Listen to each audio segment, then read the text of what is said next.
আসসালামু আলাইকুম। আজকে আমি রান্না করব চিকেন জাল রোস্ট। রান্না করতে যা যা লাগবে: পেঁয়াজ বাটা, রসুন বাটা, আদা বাটা, টমেটো সস, টক দই, জিরা গুঁড়ো, বাদাম বাটা, এলাচ, দারচিনি, তেজপাতা, কাঁচামরিচ। প্রথমে একটি কড়াইয়ের মধ্যে তেল দিয়ে দিলাম, 1 কাপ পেঁয়াজ দিয়ে দিলাম বেরেস্তার জন্য। এটি লাল করে ভেজে নেব। পেঁয়াজ ভাজা হয়ে গেছে, এটি উঠিয়ে চিকেনগুলো ভেজে নেব।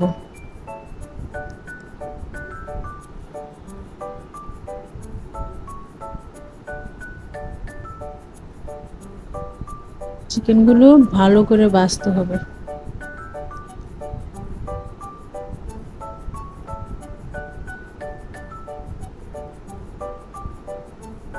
চিকেন ভাজা হয়ে গেছে, একটি প্যান বসিয়ে দিলাম।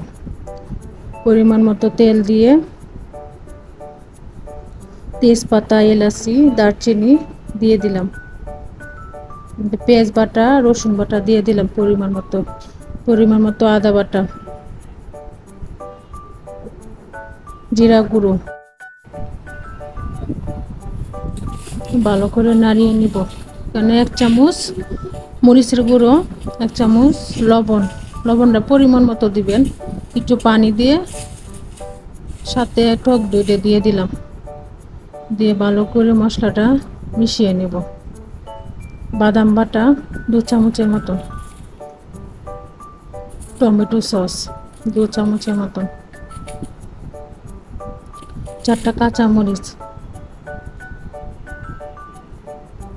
ভালো করে নাড়িয়ে এটা মিশিয়ে 1 চামচ চিনি দিয়ে দিলাম, 2 চামচ ঘি দিয়ে দিলাম,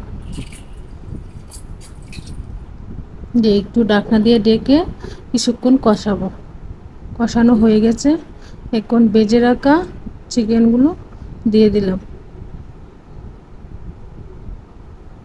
দিয়ে 10 মিনিট কষিয়ে তারপর চিকেন রোস্ট মশলা দিয়ে একটু পানি দিয়ে 10 থেকে 15 মিনিট রান্না করে নিব। এর মধ্যে দিয়ে দিলাম পেঁয়াজ বেরেস্তা, দিয়ে ঢাকনা দিয়ে ঢেকে 10 থেকে 15 মিনিট রান্না করার পর হয়ে গেল আমাদের চিকেন জাল রোস্ট। আসসালামু আলাইকুম।